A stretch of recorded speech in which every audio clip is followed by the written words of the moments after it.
Everyone, Devin from GammaSwap here, and I wanted to walk you through quickly on how to hedge impermanent loss in a full range LP position using GammaSwap.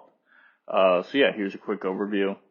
So essentially, GammaSwap allows you to borrow liquidity from AMMs, and what that means is essentially you break up the LP position, you hold the underlying tokens, of the liquidity pool as a loan. So for an ETH USDC pool, that would be 50% ETH, 50% USDC in a straddle, and your debt is denominated in the X times Y equals K formula. So your debt grows with swap fees and additional utilization fees that are incurred, and you have the opposite exposure of impermanent loss. So if the price moves of ETH in relation to USDC at all, you'll actually make a profit as long as it's in excess of the borrow fees you pay.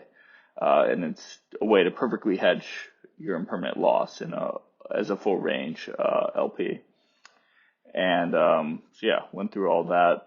And one of the other interesting aspects too is because the debt is in K, which doesn't depend on the price of the assets. We're Oracle free, so you can short the impermanent loss on any token as soon as a pool is created, and there's no price-based liquidations. Instead, liquidations are based on time, which varies based on the borrow APR.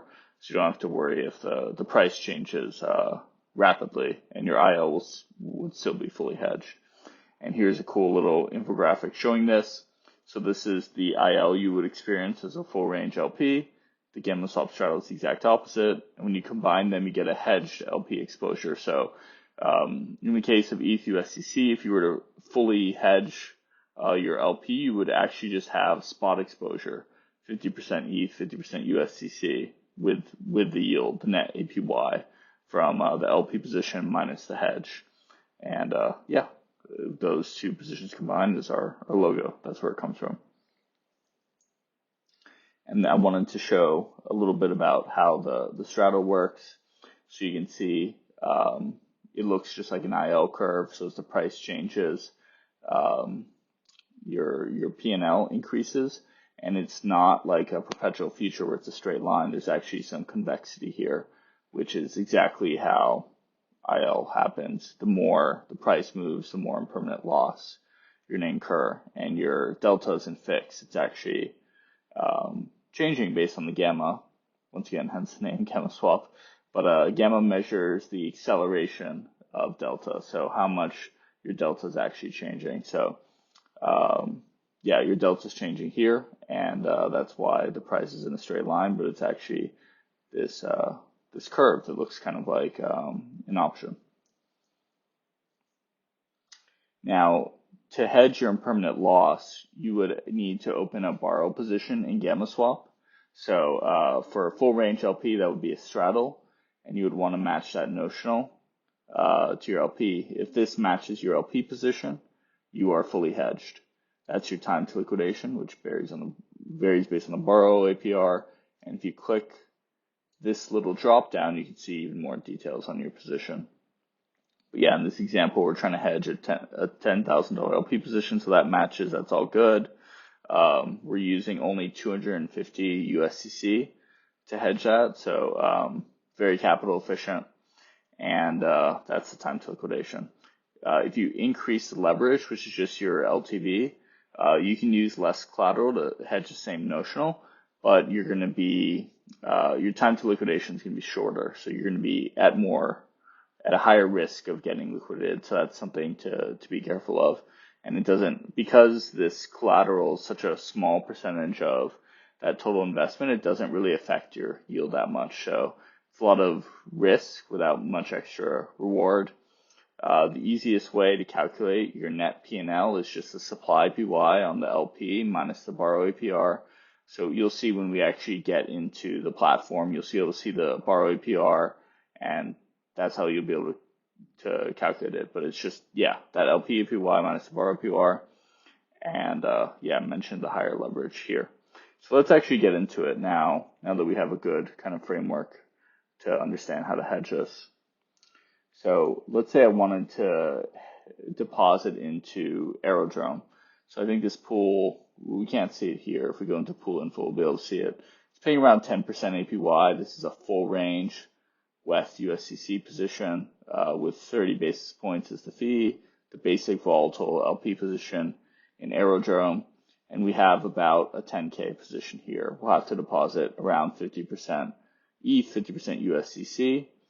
To create that, you'll know it's full range if you're doing that and you're not choosing a range. You can also hedge your IL within a concentrated range using GammaSwap, but it's a little bit more complicated and requires some frequent rebalancing, which, want to do another video. This is good for, I would say, like the intermediate level DeFi user to be able to do, or someone who's more advanced that doesn't want to pay attention to the position as much. But once you deposit here, all you would do is go into GammaSwap, go into the same pool. So we have WETH USDC on base here. And we can see the P&L, the straddle here. We can see the historic price, utilization, been pretty constant, but that might affect our borrow APR. It'll increase a lot if it goes over the optimal rate, and the historical borrow APR. So it's been pretty consistent around, like the past 3 or 4 weeks, around 5%. Things spiked up to 10% when it was pretty volatile, and then, was around 1 to 3% here. So usually your LP position will start paying you more if there's a lot of volatility naturally because there's more fees. That's something you might want to pay attention to. So that if this borrow APR increases, your hedge costs will increase. So it might not be as profitable. But that's the borrow APR. The Aerodrome LP position, I think, was paying 10%. So your net APY would be about 5% here, as long as this notional matches your LP, and that's it. And once your position's open, you would just need to open that straddle to match the full range LP to hedge it. This is what an open position looks like. So you can see, we deposited around 100 USDC. We have a size of 4K here, the time to liquidation, the entry price, the P&L, the position. We can modify the position, so we can add ETH or USDC to add collateral, and that'll increase our time to liquidation. We could just close the position if we want to straight up and exit the position. So there's a few options here, but this is essentially what an open position looks like. And you can see more details about the position here. That's pretty much it. If you have any questions, feel free to jump into our Discord and ask anything, or go through the docs. That's probably the best way to understand the protocol a little bit more, but really appreciate you watching this video, and stay tuned for more content coming soon. Thank you.